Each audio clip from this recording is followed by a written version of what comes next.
Let's see how well the RTX 4090 handles Alan Wake 2, which is the most technologically advanced and GPU demanding game available right now. To test this, I am using my pre-built CyberPower PC powered by MSI. Full specifications are on the screen now, and I've installed the 4090 already.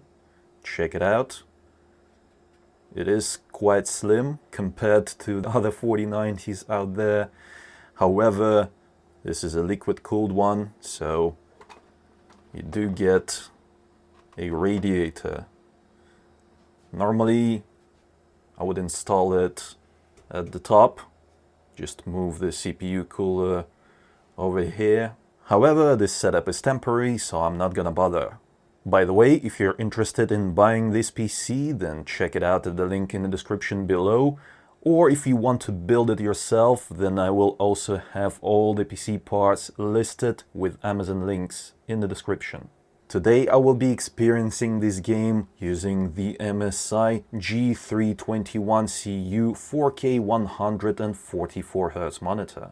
I'm using the AverMedia Live Gamer Ultra 2.1 4K capture card to record the gameplay, to make sure that there is no performance loss.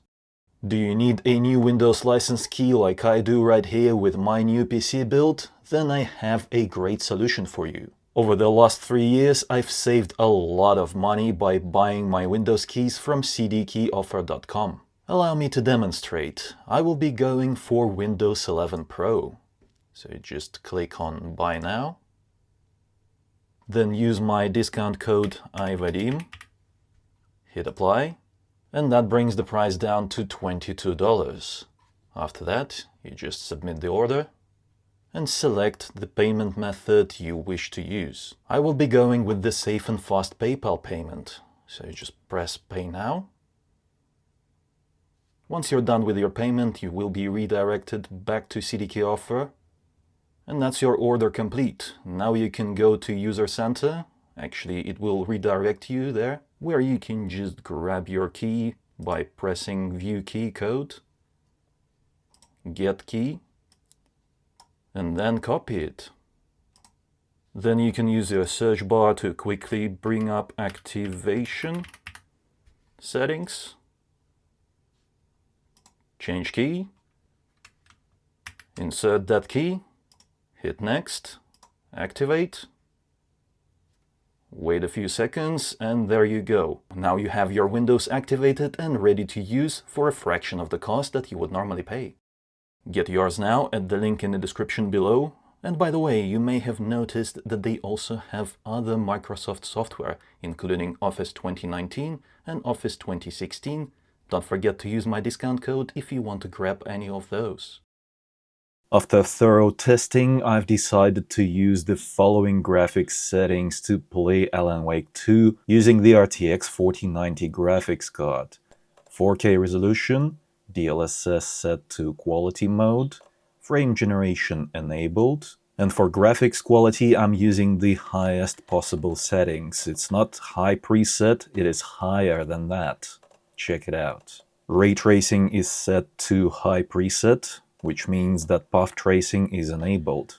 Additionally, I've increased field of view scale to 100, which is the maximum.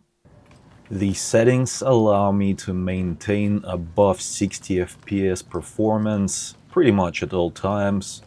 Have a look at that, 75 here, closer to 70 in some scenes. Let's go outside. Around 80 FPS. The reason I chose to run this game with ray tracing enabled is because this game really benefits from it. The more realistic everything looks, the better the immersion is. And in this game, if you're immersed, you are going to have a great time. In this area here, we can drop below 70. Will it happen? Yes, 67, 68 just then. But I'm only showing you what is possible. You may have noticed that the gameplay is not that smooth, and if you look at that frame time graph, it is not flat at all, which means that we're getting stutters. And it's not nice. But I have a solution for that. Unfortunately, there is no FPS limiter built into the game, which is a must-have for any game, in my opinion. But it is not a problem because you can just use a third-party software. For example, I am using Rivatuna, which is very simple to use. You just click on frame rate limit, then type in your desired FPS limit and hit enter. Go back into the game and take a look at that frame time graph. It is absolutely flat and the game is smooth. Whereas previously we had a lot of stuttering, right now I'm enjoying the gameplay. And with these graphics settings, it should not be a problem to maintain constant 60 FPS in any scene. But even if you encounter a very demanding scene, you can still use DLSS to improve the performance. You can select balanced mode. It still looks great at 4K. Now let's see how much DLSS and frame generation actually contribute to the performance in this game, and if it is even viable to play Alan Wake 2 at native resolution. With DLSS set to quality mode and frame generation enabled, we are getting 88 FPS in this scene. Let's disable frame generation now. Boom. There we go. We've lost quite a few frames. Now it's 57, 58. So frame generation was doing a pretty good job by generating additional 30 frames in this particular scene. And if you want my opinion, then I do think that frame generation looks good in this game, and I will continue playing through this game with frame generation enabled. Now let's disable DLSS. So we are at 4K native resolution now. Just to refresh your memory, everything is maxed out. All the settings are maxed out, ray tracing is maxed out. And this is the performance without frame generation, without DLSS, 38 to 39 FPS. Yeah, DLSS-free technology is pretty amazing in my opinion, because we can gain additional 50 frames in this particular scene using that technology. I think you would agree that 30 plus FPS experience at 4K using the RTX 4090 is unacceptable, so needless to say that I would not play this game like this. And now let's check how much ray tracing affects performance in this game. Personally, I think ray tracing looks amazing in this game, and I do want to keep playing with it enabled for that extra increase in immersion, because take a look at those reflections and the light as well. Yeah, that reflection in the glass, it reflects that ticket office flawlessly. Although actual mirrors do not work as I hoped, yeah, that reflection is not great. And this is on the highest ray tracing quality. Okay, let's compare the performance and quality differences. So right now we have 35 FPS and we're using the highest ray tracing preset available. That is high. That means that path traced in direct lighting is at the highest setting as well. Let's turn it down to medium. And we gained an additional 1 FPS. Not great, considering that some of the effects are lowered and the lighting is not as accurate as on the highest preset. However, reflections still look great. Just take a look at that glass over there that reflects the ticket office. Overall, medium preset is fine. However, considering that we gained just an additional 1 FPS, I don't think it's worth it. Next up, low ray tracing preset. We've gained just an additional 3 FPS compared to the highest ray tracing preset. However, look at that reflection. There's quite a bit of noise and artifacts, and the reflection quality is absolutely horrible compared to medium and high presets. There's also noise in some other areas. Just take a look at that computer monitor as well as the desk behind the window. Yeah, there's a lot of noise there. So low quality ray tracing preset is absolutely not worth it. Trading just 3 FPS for this kind of quality regression is unacceptable. Now let's completely turn off ray tracing. We've gained an additional 20 frames by disabling ray tracing. I'm comparing it to the highest ray tracing quality preset. However, the immersion level is lower. Check it out. There is no more reflection in that window there. It used to reflect that ticket office. Also, the lighting is different. And reflections in mirrors look absolutely horrendous. Have a look at that. Yeah, this is a horror on another level. There's definitely something supernatural happening here. But the main point to take away here is that even without ray tracing, this game is still very demanding, and you're not going to get a 60 plus FPS experience at native resolution, even if you turn off ray tracing. By downgrading the graphics quality preset to high, you can kind of get there. It is 60 FPS, but check it out. There will be scenes where you'll drop below 50. Well, it's 50 now. Oh, 47, yes. That right there. So, yeah. You will still have to go lower than that, and I don't think it is wise to do that, because this game looks so good, and you just don't want to drop that graphics preset quality even lower. It makes much more sense just to enable DLSS and enable frame generation as well to have a great experience. And this right here just confirms that the upcoming RTX 5090 will be very much welcome in games. Make no mistake, there will be more AAA titles that are as demanding as this game. According to the latest rumors, the RTX 5090 will launch later this year, possibly in Q4 2024. I'm curious, how well does the RTX 4090 perform at 1440p resolution? I've set all the graphics settings to the absolute maximum, which is higher than the high quality preset. And I've enabled ray tracing high preset, which means that the graphics settings are absolutely maxed out right now. And I'm sad to inform you that it is still not possible to achieve a consistent 60 FPS experience, even at 1440p. Yeah, this game is that demanding. So even at 1440p, you will have to use other means to boost your FPS, which means that we are going to have to enable frame generation. So let's do just that.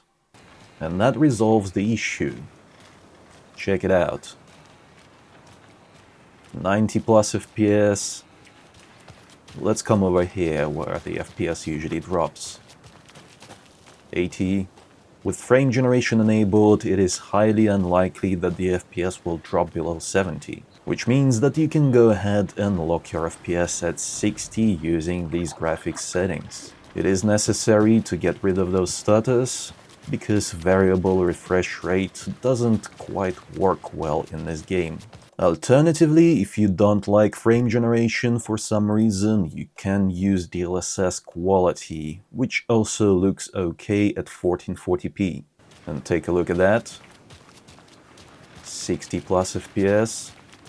However, I wonder, will the FPS drop below 60 in this scene? It's getting closer, yeah, 56.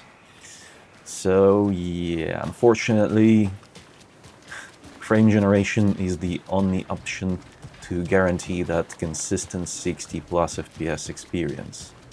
Even DLSS set to quality mode is not getting the job done. And I do not recommend lowering DLSS quality further at 1440p, it is just not worth it, better use frame generation. I also want to check if it is possible to achieve a consistent 120 FPS experience at 1440p. So I've set the resolution back to native. Frame generation is disabled. Graphics settings are maxed out, and ray tracing is disabled. And it is a 70 to 80 FPS experience with dips below 70, I assume, in this scene. Yes, indeed. I've seen 61 FPS just then. So it is nowhere close to what we want. Let's enable DLSS frame generation. And there we go. That is closer to our target. But still, in some scenes, the FPS will drop below 120. So we are not quite there just yet. The only thing left to do is to use DLSS quality mode. And that is it. 130, 135, 127, oh my god, 114 FPS.